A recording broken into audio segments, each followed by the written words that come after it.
नमस्कार दोस्तों, आपका स्वागत है आपके अपने YouTube चैनल अमृत ज्ञान गंगा पर। चलिए शुरू करते हैं आज की बहुत ही ज्ञानवर्धक, रोचक और मनोरंजक कहानी। बहुत समय पहले किसी राज्य में एक राजा था और उसकी एक बेटी थी।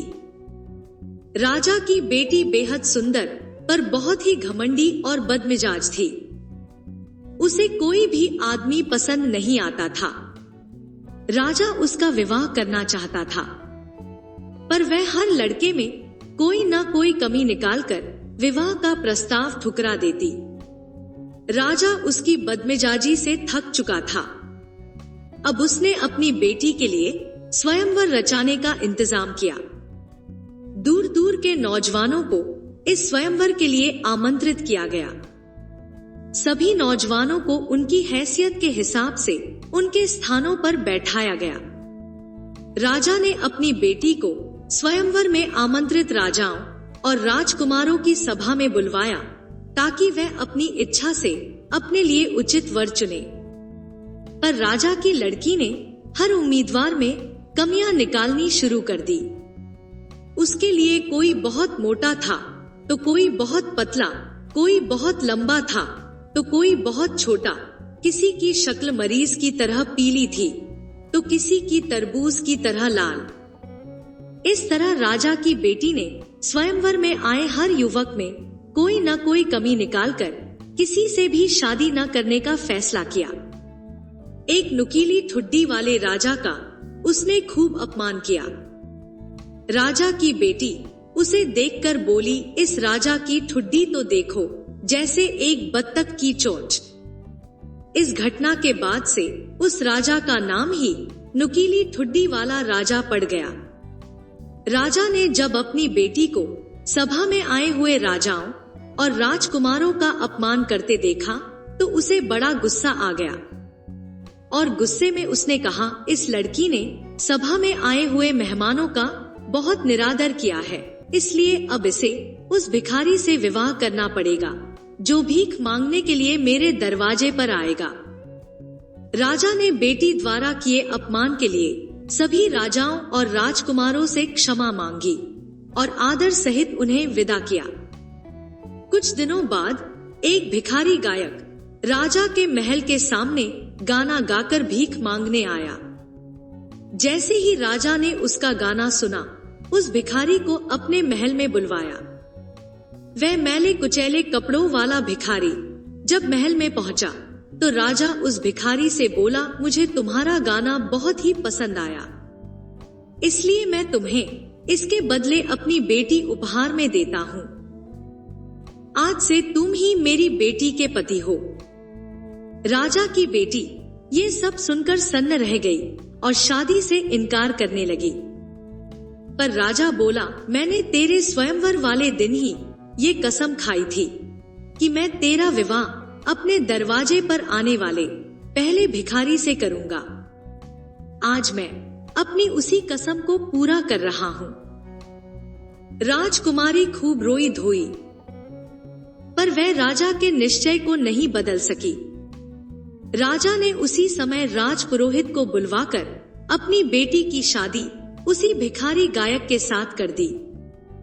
शादी के बाद राजा अपनी बेटी से बोला, अब तुम मेरी बेटी नहीं, एक भिखारी की पत्नी है और भिखारी की पत्नी इस महल में नहीं रह सकती। अब तुम्हें अपने पति के साथ ही जाना होगा। राजकुमारी को राजा की आज्ञा के अनुसार अपने पिता के महल को छोड़कर अपने पति के साथ जाना पड़ा। उसे अपने पति के साथ पैदल ही चलना पड़ रहा था। जब भिखारी पति के साथ वह एक जंगल से गुजर रही थी तो उस राजकुमारी ने धीरे से पूछा, ये इतना सुंदर जंगल किसका है? ये जंगल नुकीली ठुड्डी वाले राजा का है।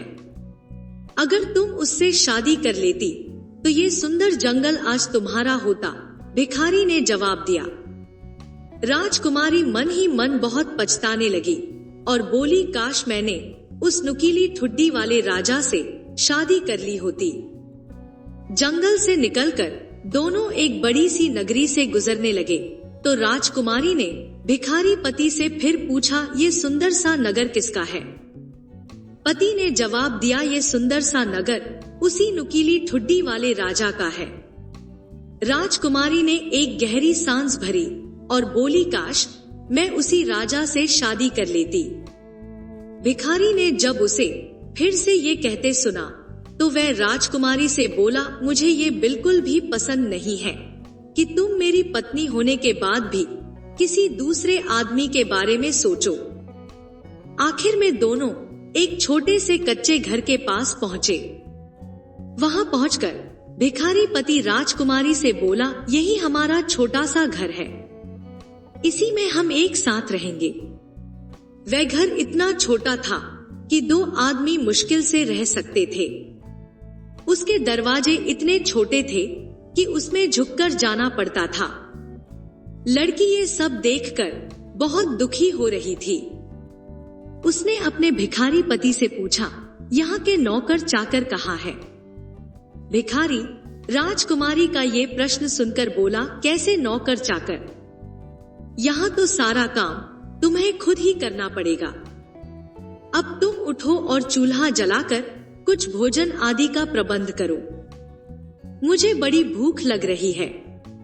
राजकुमारी ये सब सुनकर रोने लगी, क्योंकि उसे तो कुछ काम करना नहीं आता था। अब उस भिखारी को ही दोनों के लिए खाने को कुछ पकाना पड़ा। राजकुमारी भिखारी का बनाया हुआ रूखा सूखा खाना पाकर एक गंदे और सख्त बिस्तर पर लेट गई। उस बिस्तर पर उसे नींद नहीं आ रही थी। वह रह रहकर अपने आप को कोस रही थी, क्योंकि इस सब के लिए उसका घमंड ही जिम्मेदार था। अगले दिन उसके भिखारी पति ने उसे सुबह तड़के ही जगा दिया ताकि वह जंगल से कुछ लकड़ियां चुनकर लाए। राजकुमारी को लकड़ियां चुनने के लिए जंगल में जाना पड़ा। किसी तरह रोते धोते कुछ दिन बीत गए। घर में जो थोड़ा बहुत खाने का सामान था वह भी खत्म होने लगा। तब भिखारी पत्नी से बोला, देखो, ऐसे हाथ पर हाथ धरे बैठे रहने से काम नहीं चलेगा, हम दोनों को कुछ काम करना पड़ेगा। मैं भीख मांगना नहीं चाहता, क्योंकि एक राजकुमारी मेरी पत्नी है। अब हमें कुछ ऐसा काम करना पड़ेगा जिससे हम दोनों इज्जत की जिंदगी बिता सके। मैं जंगल से कुछ बांस इकट्ठा करके लाऊंगा और तुम उससे टोकरियां तैयार करना। इतना कहकर वह भिखारी जंगल से बांस इकट्ठे करने चला गया। जंगल से वापस आकर उसने बांसों को बारीक बारीक छीलकर टोकरी बुननी शुरू की और साथ में राजकुमारी को भी बुननी सिखाई। पर सख्त बांसों से राजकुमारी के कोमल हाथों से खून निकलने लगा। राजकुमारी के जख्मी हाथों को देखकर भिखारी बोला, ये बांस की टोकरी बनाना तुम्हारे बस की बात नहीं, तुम रुई से सूत काता करो, मैं तुम्हारे लिए रुई और चरखा ला दूंगा। अगले दिन भिखारी अपनी पत्नी के लिए एक चरखा और कुछ रुई ले आया। पर जब राजकुमारी ने सूत काटना शुरू किया तो तकले से उसकी अंगुलियों से खून निकलना शुरू हो गया। ये देखकर भिखारी राजकुमारी से बोला, देखा, तुम किसी भी काम के लायक नहीं हो। तुमसे शादी करके तो मैंने बहुत बड़ी मुसीबत मोल ले ली। अब मुझे कोई और काम ढूंढना पड़ेगा जिसे तुम आसानी से कर सको और तुम्हारे हाथों से खून भी न निकले। मिट्टी के बर्तन बनाने का काम ही तुम्हारे लिए सबसे ठीक रहेगा। मैं मिट्टी के बर्तन बनाऊंगा और तुम उन्हें बाजार में बेचकर आना। राजकुमारी ने सोचा कि अगर वह बाजार में बर्तन बेचने बैठेगी तो राज्य के लोग उसे पहचान जाएंगे और सब लोग उस पर हंसेंगे। उसने ये बात अपने पति से कही, पर उसने उसकी एक न सुनी और अपने बनाए हुए मिट्टी के कुछ बर्तन देकर बेचने के लिए उसे बाजार भेज दिया। भूखे मरने से अच्छा तो बेइज्जती सहन करना था। शुरू के कुछ दिन तो राजकुमारी के सारे बर्तन हाथों हाथ बिक गए और सुंदर बर्तनों के मुंह मांगे दाम उसे मिल गए। पर एक दिन राजकुमारी अपने बर्तन लेकर बाजार के एक कोने में बैठ गई। एक दिन एक शराबी सैनिक उधर से निकला। उसका घोड़ा इस राजकुमारी की दुकान से टकराया और सारा सामान टुकड़े टुकड़े हो गया। राजकुमारी बहुत घबरा गई और रोने लगी। वह बोली, अब मेरा क्या होगा और मेरे पति क्या कहेंगे? वह भागी हुई घर गई और पति को सब कुछ बताया। वह राजकुमारी से बोला, कौन सोच सकता था कि तुम इतनी बेवकूफ निकलोगी कि मिट्टी के बर्तन बाजार के कोने में लेकर बैठोगी जहां से सब आते जाते हैं, पर अब रो नहीं। मैं समझ गया हूं कि तुम इस काम के भी लायक नहीं हो। मैं पहले ही राजा के महल में गया था और वहां पता लगाया कि क्या उनकी रसोई में किसी नौकरानी की जरूरत है। उन्होंने तुम्हें रखने का वचन दिया है। वहां तुम्हें खाने के लिए भी खूब चीजें मिलेंगी। इस तरह राजकुमारी राजा की रसोई में नौकरानी बन गई। अब वह राजमहल में रसोइये की मदद करती थी। उसे गंदे से गंदा काम करना पड़ता था। आखिर में उसे बचा हुआ भोजन आदि दे दिया जाता था। उससे वह और उसका पति अपना काम चलाते थे। अभी उसे आए हुए बहुत दिन नहीं हुए थे, तभी उसने सुना कि राजा का सबसे बड़ा बेटा उसी तरफ से शादी करने के लिए जाने वाला था। वह भी खिड़की से बाहर झांकने लगी। सब तैयारी थी। सभा की पूरी चमक दमक और धूमधाम वहां दिख रही थी। वह दुखी होकर अपनी बदकिस्मती के बारे में सोच रही थी। उसे अपने अहंकार को याद करके बेहद दुख हो रहा था, जिसकी वजह से उसे इतना गिरना पड़ा। नौकरों ने उसे बढ़िया भोजन दिया। इसने उसे अपनी टोकरी में रख लिया ताकि घर ले जा सके। जब वह बाहर निकल रही थी, तभी अचानक राजा का पुत्र मखमली और रेशमी वस्त्र पहने, गले में सोने की जंजीर डाले हुए वहां आया। जब उसने उस खूबसूरत महिला को दरवाजे के पास खड़ा देखा, तो उसने उसका हाथ पकड़ लिया और उसके साथ नृत्य करने के लिए कहने लगा।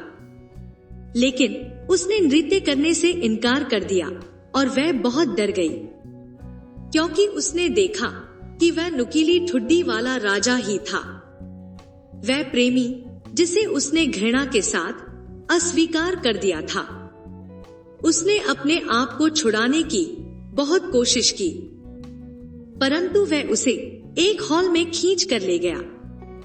उसकी जेब में बंधी डोरी टूट गई और बर्तन फर्श पर गिर पड़े। खाना इधर उधर गिर गया। लोगों ने ये देखा तो सभी हंस पड़े और उसका बहुत मजाक उड़ाया। वह शर्म से जमीन में गड़ी जा रही थी। वह दरवाजे से बाहर कूद गई और वहां से भागना चाहती थी, लेकिन एक आदमी ने उसे सीढ़ियों पर पकड़ लिया और वापस ले आया। और जब उसने उसकी ओर देखा तो वह फिर से नुकीली ठुड्डी वाला राजा था। उसने दया से उससे कहा, डरो मत। मैं और उस दयनीय झोपड़ी में तुम्हारे साथ रहने वाला भिखारी गायक एक ही है। तुम्हारे प्यार के लिए मैंने ये सब कुछ किया, और मैं ही वह शराबी सैनिक था जिसने तुम्हारे बर्तन तोड़े थे।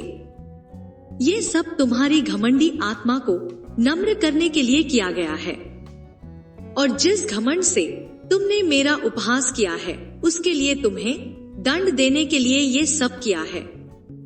तब वह फूट फूट कर रोने लगी और कहने लगी, मैं बहुत गलत थी और आपकी पत्नी होने के योग्य नहीं हूँ। लेकिन उसने कहा, धैर्य रखो, अब बुरे दिन बीत चुके हैं।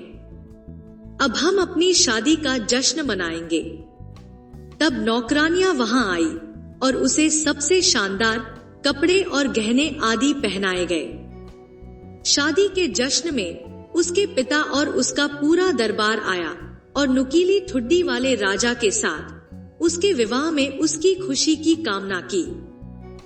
आशा करते हैं आपको हमारी ये कहानी पसंद आई होगी। आपको हमारी ये कहानी कैसी लगी, कमेंट करके जरूर बताएं। आपको हमारी ये कहानी पसंद आई हो तो वीडियो को लाइक करें, चैनल को सब्सक्राइब करें। वीडियो को अंत तक देखने के लिए आपका बहुत बहुत धन्यवाद।